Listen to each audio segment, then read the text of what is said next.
No tricks, Narracott, or I'll like Dead. So is Wargrave. You're next. You have to be. That may be your plan, but it won't work. There's no way Owen can approach you without being seen. Correct? As we're proving right now. So it must be some sort of trap. Already set before you came up here. What sort of trap? The rhyme. Two little sailor boys sitting in the sun. One got frizzled up. The only thing approaching the sun on this island right now is that fire. Get away from it.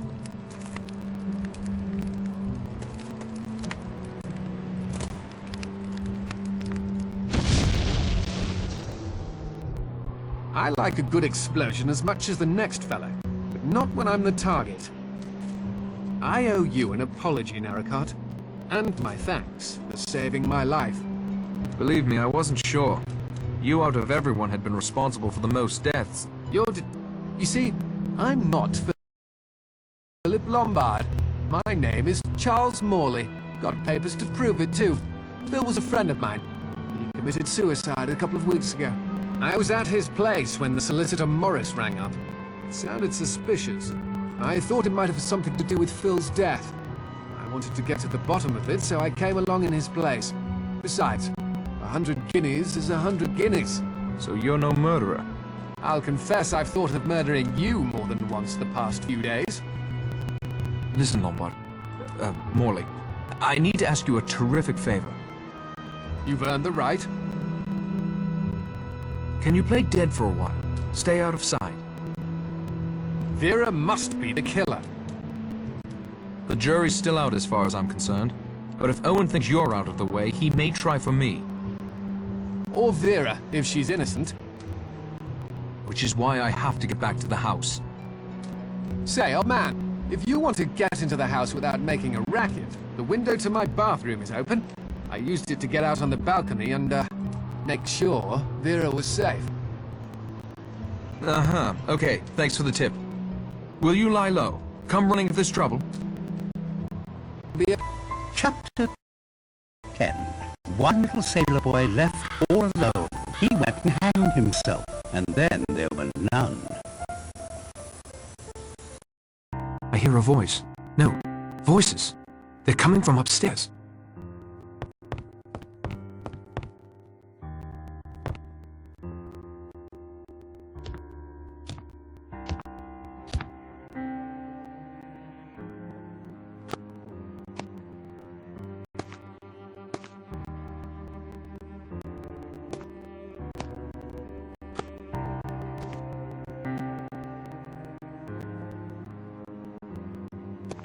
I don't understand. How can you be here? How could you get into my room so easily?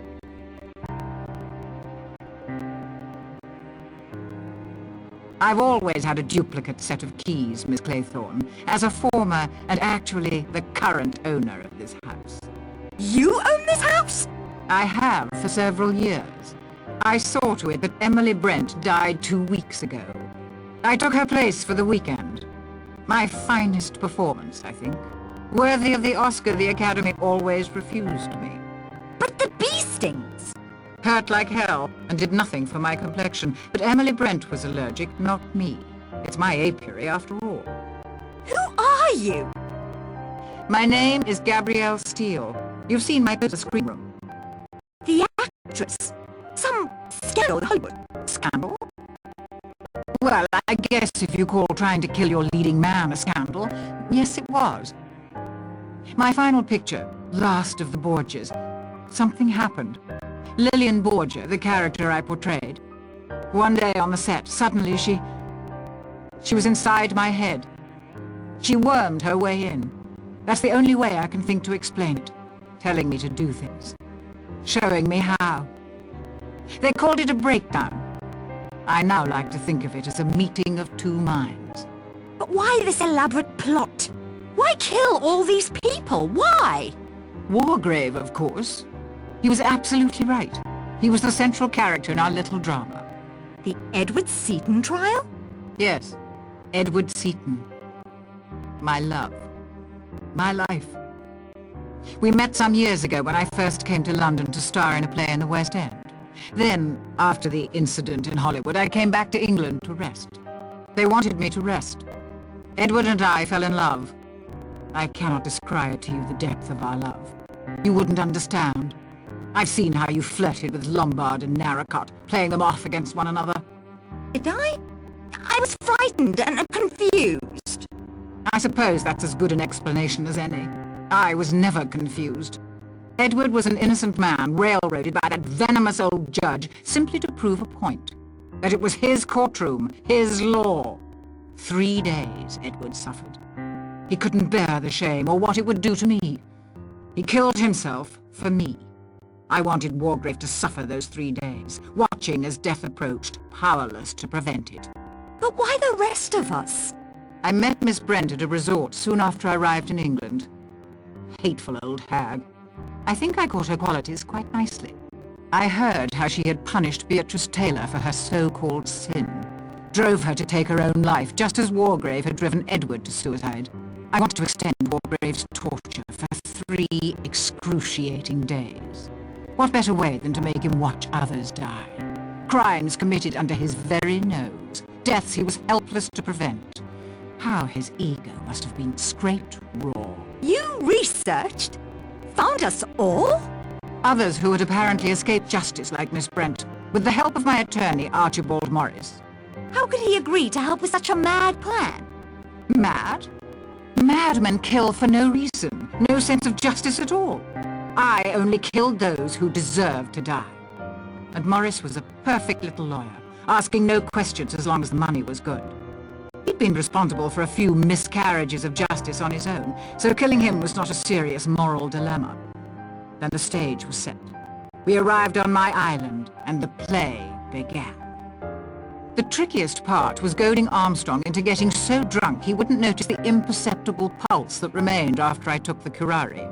A few bee stings, and then a liberal application of Bellman's universal embrocation to complete the effect. It causes a nasty rash.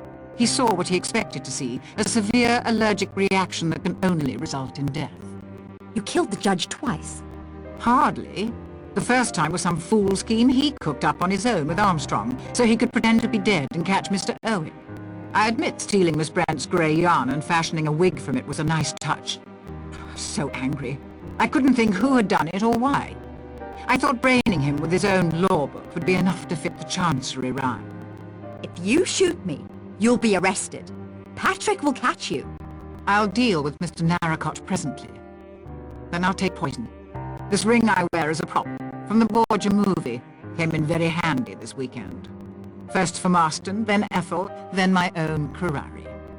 And now, here we are. Once I'm dead, you can hang yourself and complete the rhyme. And if I refuse to hang myself? My dear, what do you think will happen to you if you're the only person found alive on an island with 10 dead bodies?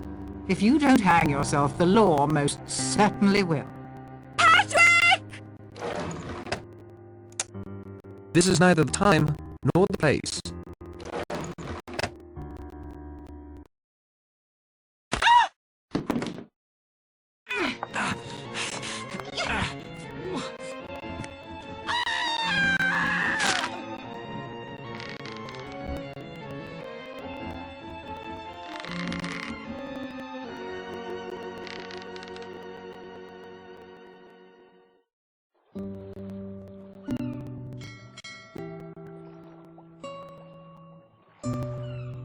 Thank you, Charles.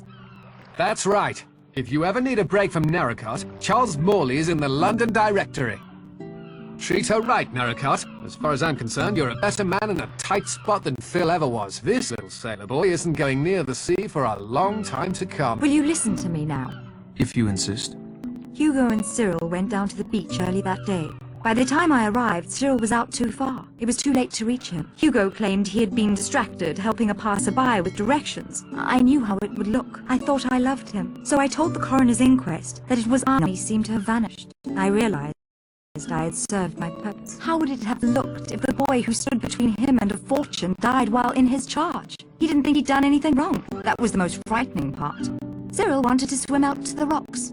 All Hugo did was let him. Mr. Owen invited the wrong guest. It should have been Hugo out there. No. I should have told the police the truth in the first place. I will now. I have no more right to subvert justice than Mr. Owen. Where is your brother? Plymouth, turning himself in. Thanks to your and Morley's statements, he's sure to be exonerated. And us? Are you still confused? No. I'm certain now. What about you? Well, there's another ending to that 10 little sailor boys rhyme. One little sailor boy left all alone. He got married, and then there were none.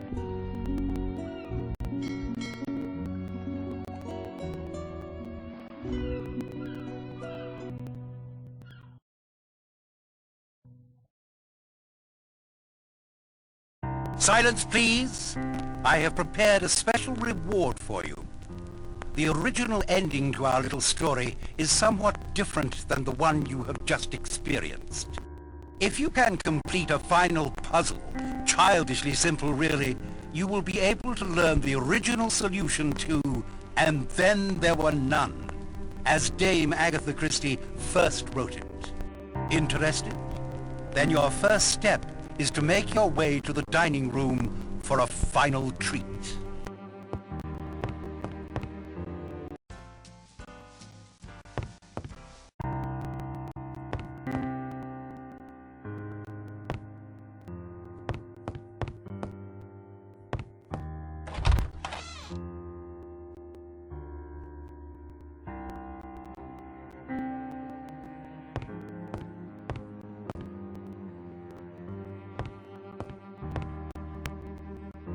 The last little sailor boy.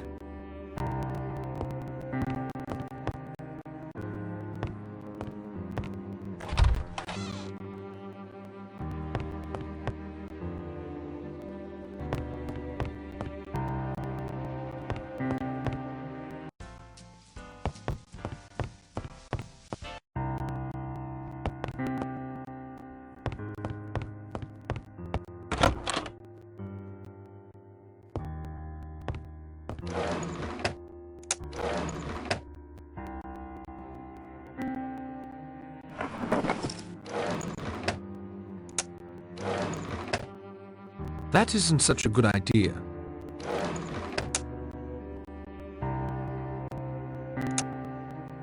The film has been spooled.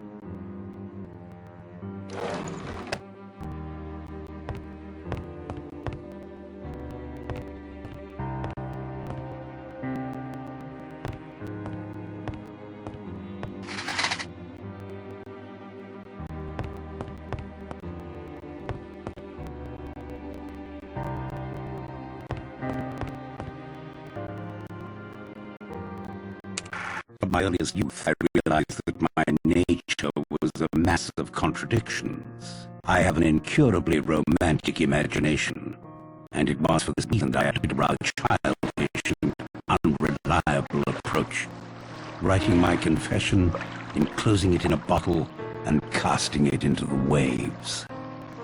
There is 100 to 1 chance that this confession may be found, and then a hitherto unsolved murder mystery will be explained.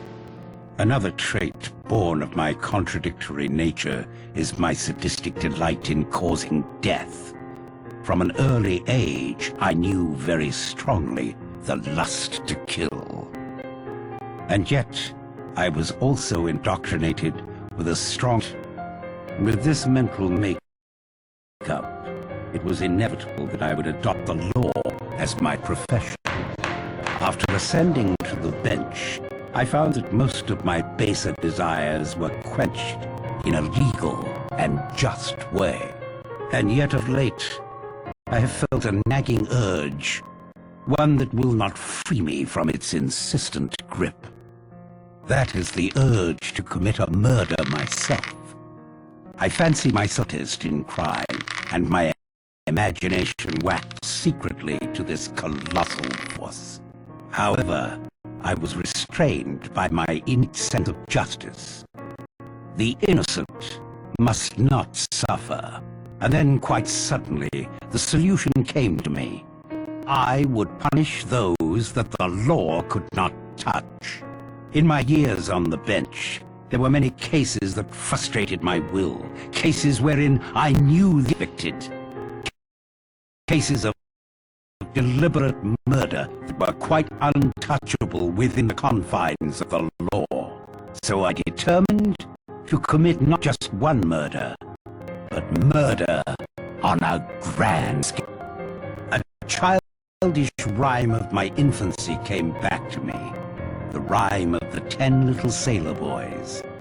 Something about it fascinated. The inexorable diminishment, the sense of inevitability. And so I began, secretly, to collect victims. I will not go into detail about how this was accomplished.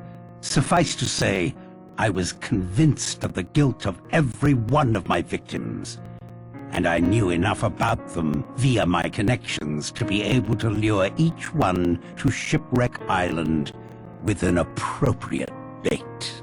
And now to the mechanics of the actual crime. In what I took as a sign, none of my plans misfired, and all of my guests arrived at Shipwreck Island on the 8th of August. The party included myself. The order of the deaths were dictated by what I viewed as my victims' varying degrees. The lightest should go first, and not suffer the increasing mental strain and fear reserved for the more cold-blooded offenders.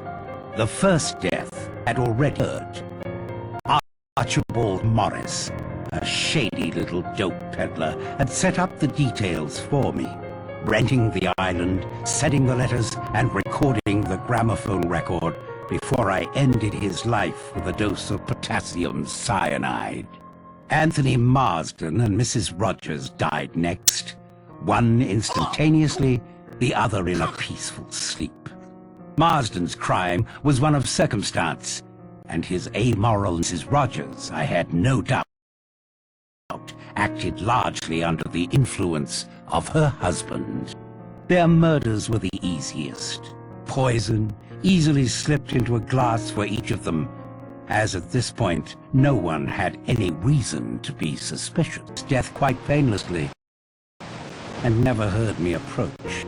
I am convinced that he was dead long before he ever came to Shipwreck Island.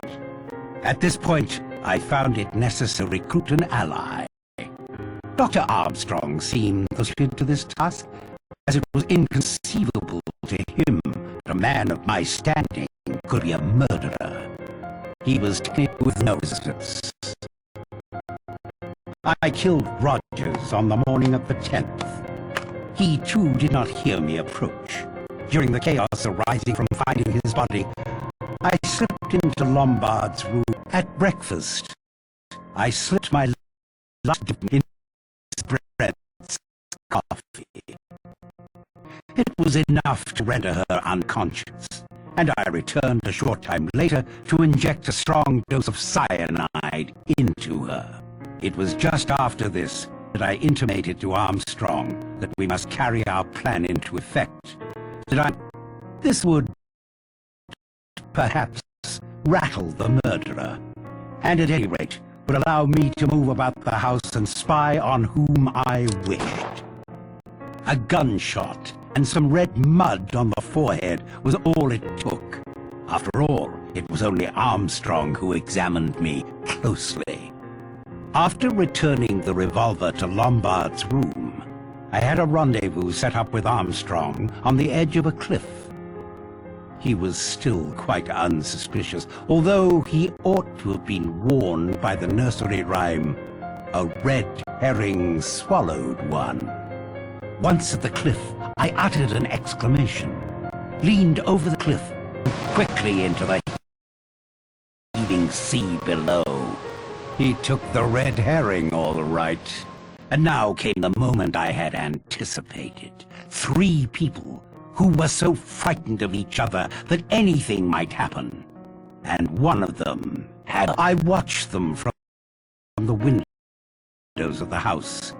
When Blore came up alone, I had the big marble clock poised ready. Exit Blore. From my window, I saw Vera shoot Lombard. I always thought she was a match for him and more. I then immediately set the stage in her experiment. Would the knowledge of her own guilt, the hypnotic suggestion of her surroundings, and the nervous tension of having just shot a man be enough to coerce her into taking life? It was. Vera Claythorne hanged herself before my very eyes as I stood in the shadow of the wardrobe. And now I shall finish writing this. I shall enclose it and seal it in a bottle and throw the bottle into the sea. Why? Yes. Why?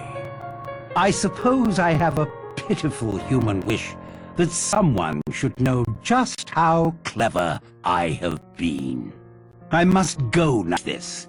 It is essential that my body be found in accordance with the record kept by my victims. My own life is of no consequence. My doctors tell me I have a month to live at most. I do not wish to die the death of the invalid patient, steeped to the gills in drugs, culminating in a complete loss of human dignity. I will instead be found laid neatly in my bed, shot through the forehead. When the sea goes down, there will come from the mainland and men, and they will find 10 dead bodies and an unsolved problem on Shipwreck Island.